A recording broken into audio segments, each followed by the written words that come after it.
Hello UAE, this is the Two Fat Broker podcast. I am Ben, the Fat Broker from Abu Dhabi. Barnaby, the Fat Broker from Dubai. You thought about saying Finn. I don't want to. I really wanted to. I don't want to be fat. It's just not a comedy podcast. Damn you, high protein diets. And cheese. So anyway, today we're going to be talking about the future of real estate agents. This pandemic, we're in May 2020. This pandemic has called into question a lot of jobs. And there was a very interesting article in Arabian Business a couple of weeks ago called, I think it was called Bye Broker, that quite a few brokers took offense at, one of those things. Where it talked about the future of real estate brokers and whether, I guess, we'd ever be needed again or whether we'd ever be needed in the same way again. What do you think, Barney? Is this going to change the way we do business? I hope not. I've been doing this for 21 years. It would be a real shame for all of my expertise and hard work to go out the window. My short answer is no. I don't think you will ever not need a broker for a few reasons, but I'm going to focus predominantly on virtual tours. Until we get to a stage with VR where you can literally port yourself into a house in a VR scenario and walk around it, which I think we're not far off, but I still think you're going to need that human interaction. Right now with Matterport and these other tech products, real tech Keeping products, where you can get on your laptop or your desktop and actually walk through the house in a virtual sense, but without a VR headset. I don't think they are a good enough substitute to physically be there. And there's the age-old adage of within the first 30 seconds if you're going to buy a house or not. When you go into it, you don't get that vibe, that feeling from a VR headset. But hold on, don't people buy real estate all the time without seeing it when we talk about off-plan? Yes, but that's investment grade stuff. But surely people buy off-plan to live in as well as to invest in. Yes, they do, and that's a very small proportion of all real estate is end user off-plan. You think so? I think definitely. Put a figure on it. So off-plan buyers. Say that.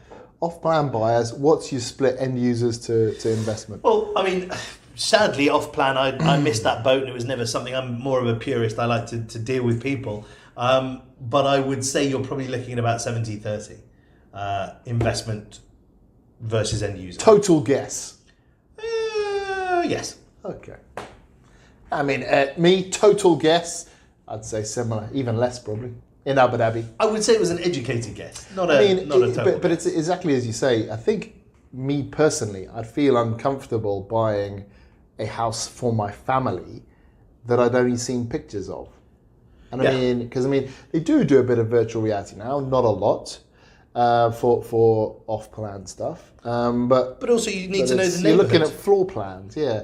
You can't really see what your view is. You can't get a feel for the finishings. And everybody knows photographer's license, and ultimately you're just looking at a series of photos that have been strung together. And photographers are, God bless them, very, very good at making rooms feel bigger, making things feel more spacious, and at the end of the day, if you're going to live somewhere, you're going to go there and have a drive around the area to see whether you like the area. If you're in the area, why not see the house? And then when you get to the stage where you want to negotiate, a lot of negotiations that I've been part of where buyer and seller sit together, they fall apart because you have ego, whereas, and you have lines drawn in the sand by individuals who have perceived thresholds that they won't cross. And, from a broker's perspective, our job, our training teaches us how to let people understand the real value of what it is they're buying and selling and the things that matter and the things that are perceived to matter. You see what I mean? When it comes to the negotiation aspect as well, you need an intermediary a lot of the time. So we can almost talk about three separate things here. There is, will virtual viewings take over from brokers who are viewing? Could a buyer and seller negotiate a contract, that was good for both of them? And then the third one, which is escaping out of my brain hole here, is the viewings, the negotiation. Okay, so it's maybe just those two then. Because I mean, that's what a broker does, right? And I guess then, the paperwork and the conveyancing and all that kind of stuff as well. But also there's the element of expertise when I deal with my clients is I go and meet them, I sit with them, I try and understand what it is that they want, and then I go to the market and I do that legwork for them. Now, obviously, me specialising in high net worth properties, the guys I deal with don't have the time to go onto property websites and portals and things like that, and they don't have the time to sift But they've through got the time, but it's not worth their while. Their time is better spent doing something else. Probably better, a better way. And I think that's a very interesting thing that we have in the UAE that we don't have in say the West, is people have a lot more time here, and they don't value their time as much as people in different conversations, Europe and North America. So people rely on a broker to do the legwork for them to a certain extent, because they could do it themselves in theory. Probably not as well as a broker because they don't have that experience, but they could do it themselves, but their time's worth more to them. I also think from the point you touched on, from an end user's perspective, you want to have that feel of something, but also I actually think there's a space in the market for investment grade stuff where literally you're looking at the numbers. Investment grade purchases are, I look at the numbers, I know the area vaguely, I know the view, and does it stack up for me? Or look, I can stick on a pair of VR headsets and I can actually have a look around it. Great. That helps my buying process. But a lot of people who buy studios and one beds, they don't need to go see it. They go, here's my buying number, here are my additional numbers, here is my output, here's my ROI, here's my return on equity. Bang, it's a good deal or it's not. So if we encapsulate the bit where we're talking about physical viewings, you're going to say, if it's your family home, you're going to want to see it, right? A video tour will help you or a cut down 360 whatever, will help you get a feel of it, but you want to go and see it before you finish. So brokers will usually have a part in that. And if you're an investor, maybe that's going to be enough for you. I've seen the video, I'll buy it. Although, to us, investors still do that. So then if we say, okay, we agree on that, then what about that? If you can do that and cut it down, then why do you need the broker? Why don't you then just go to the property owner? You've narrowed it down to like your top three, then why don't you just, then have a connection to the owner? And there's websites that do this for you where the owners list their property. Purple Bricks. So you just call up the owner. I think Purple Bricks, they still use real estate agents, so I'm not sure about that. They use estate agents. So you call up the owner and you say, I've shortlisted your properties, one-on-ones I want to see, can I come around and have a look? Yeah. Then, will that bit of the broker, get with replaced? the owner? So I'm a seller and I have to take photos of my property. Fine, I can get somebody to come along and do that for me. I've got to list it. Fine, I'll get someone to do that for me. I can potentially do it for myself. There's websites that'll do that for you, I think. Yeah. Do I then want to pay, because these portals won't be free, and I'm assuming the seller will be the person that pays to do the marketing. So they'll pay for the photographer, they'll pay for the write-up, they'll pay for the marketing, they'll probably pay on a monthly basis for a subscription.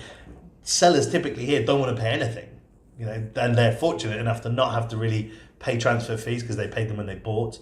They don't often pay agency fees depending on the agreement you have. I don't think sellers here are going to want to pay, but maybe I'm wrong.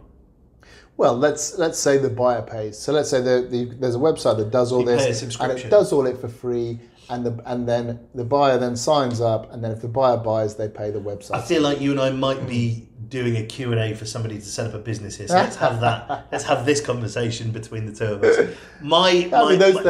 Those unequivocally exist, and I got sent a couple of them recently. And so what we're saying here is, so let's say sometimes people want to do the viewings. You could set up those viewings with the owner. Would the owner then see the value in doing that?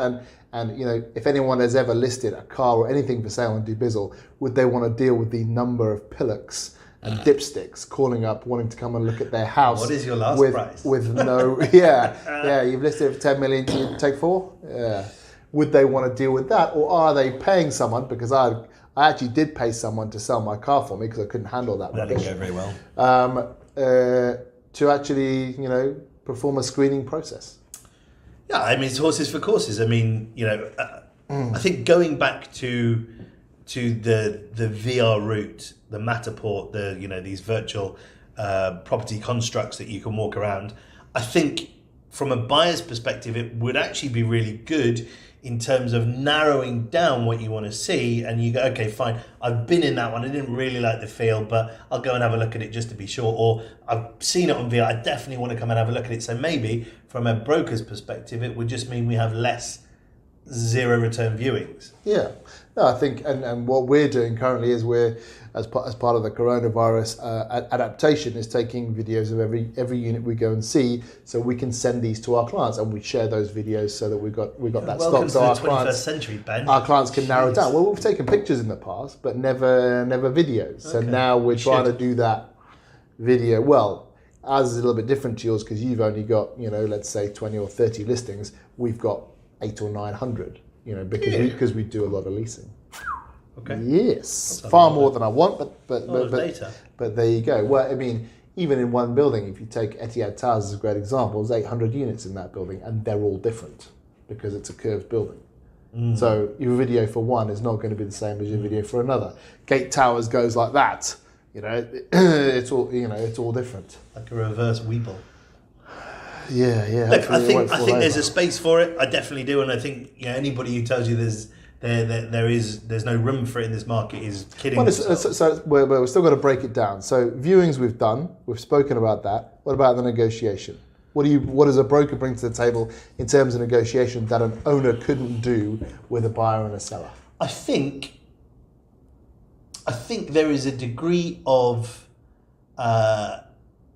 trust and a degree of being able to open up to a broker who can manage a transaction, knowing the full scope of information within it, buyer's motivations, seller's motivations, that a buyer and seller wouldn't necessarily sit across from each other and divulge. So I think to have an intermediary in a transaction, we're able to understand people's drivers far better than they would be able to having built a relationship with them, far better than a buyer and seller would be able to commute over a conversation in a coffee shop somewhere.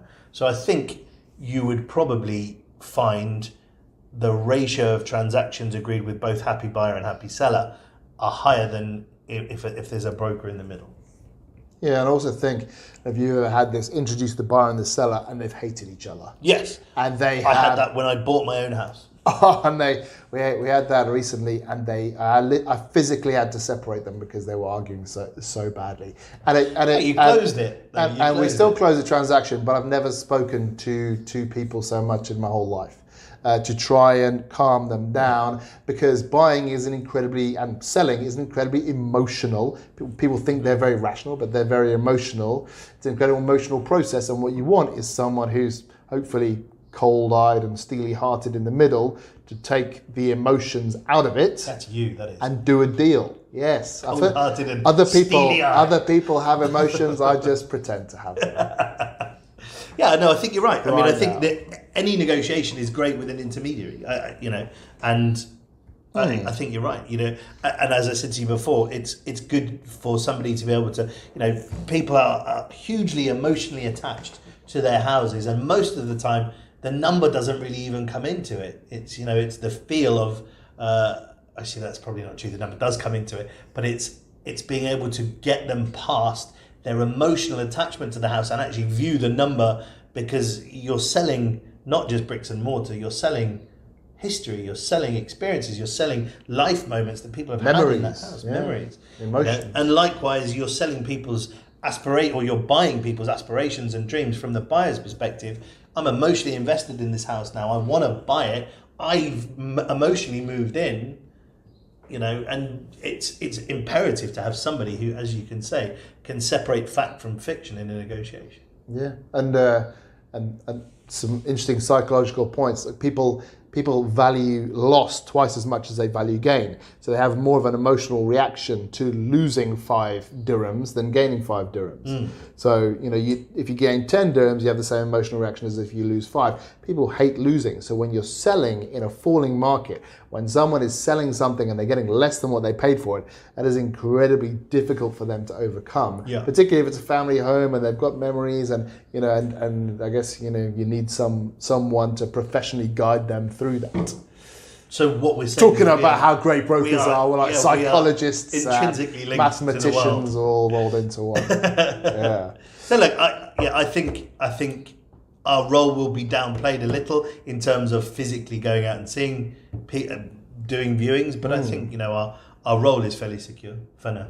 Yeah, maybe add more value in the negotiation phase. Obviously, in Abu Dhabi, also you need a broker to conveyance. In Dubai, I know that's not true. There's conveyancing companies as well, but you need brokers to do all the paperwork and things like that. In Abu Dhabi, I mean, you can do it yourself, but again, it's time consuming. And if you don't know how it's done, you can mess it up. Signing MOUs. You guys still have MOUs in Dubai, or we do Form Fs. Form Fs. So we don't have those in Abu Dhabi. We've got a physical MOU. So if you're doing a purchase in Abu Dhabi, you're going to make sure that your MOU, makes sense, is watertight, and you're not going to lose your deposit. Who's going to deal with whose bank? Who's going to hold the title deed in Dubai?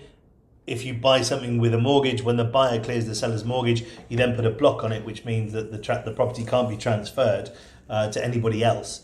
In Abu Dhabi, I know that's not the case, is that if a buyer clears the seller's mortgage, the title deed then just becomes available, and you need the broker to hang on to it because until the transaction's finished. I have a title deed in my safe right now.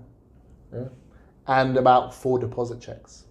So, we also serve that kind of function in Abu Dhabi at least. So maybe our role will change. Hopefully it'll get easier on the terms of the viewings and things like that. It's time-consuming bit. But, hopefully we still provide a valuable service to people. If you don't feel like your agent is providing value, you're dealing with the wrong agent anyway. Call us. Yeah, do it. All right, well, thank you very much. We've been 2 fat brokers. Very fat. Yes, we're still fat. One day this will be 2 thin brokers, but doesn't look like for I'm the looking forward to meeting future. them as well. We are children. But anyway, thank you very much for watching or listening to this, and hopefully you'll join us on our next podcast. Be well. Take care.